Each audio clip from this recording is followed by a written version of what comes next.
Bonjour. Les attentats de Paris encore à la une des journaux. 132 morts, dont Halima Sadi Ndiaye.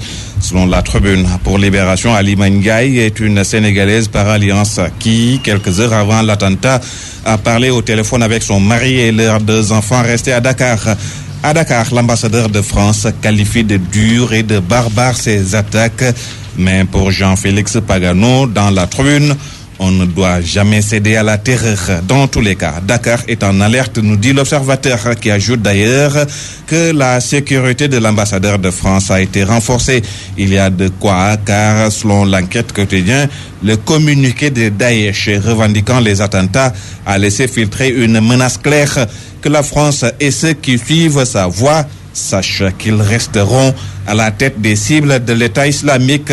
C'est pourquoi, suggère l'enquête, Dakar doit surveiller ses arrières, comme si la recommandation de mon confrère était entendue, puisque l'armée, la gendarmerie et la police sont sur le qui-vive, relève le Témoin quotidien qui note que Dakar se blinde pendant que Paris est en larmes, mais la France n'en restera pas longtemps sans réagir. Elle a ainsi frappé les positions de l'État islamique qui a revendiqué cette tuerie.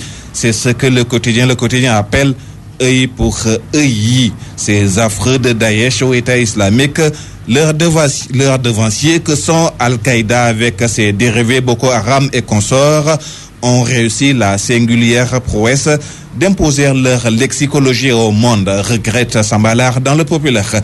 À l'heure où les bombes humaines s'explosent n'importe où et n'importe quand, que des fanatiques dont on ne sait trop quoi peuvent venir faire un carnage dans un marché, une discothèque, peut-être une mosquée. Demain, les dirigeants du monde rangent les débats et détaillent sur les taux de croissance et autres agrégats économiques et slogans creux pour se consacrer à l'essentiel, combattre ces sinistres islamistes et gagner la paix au prix du sang et du sacrifice, recommande le biétiste du populaire. Nous restons avec ce journal pour parler de tout à fait autre chose. Ce journal, le populaire, qui s'entretient avec le président des ingénieurs du Sénégal, Mamadou Daf, qui parle du PSE et de la situation de sa corporation.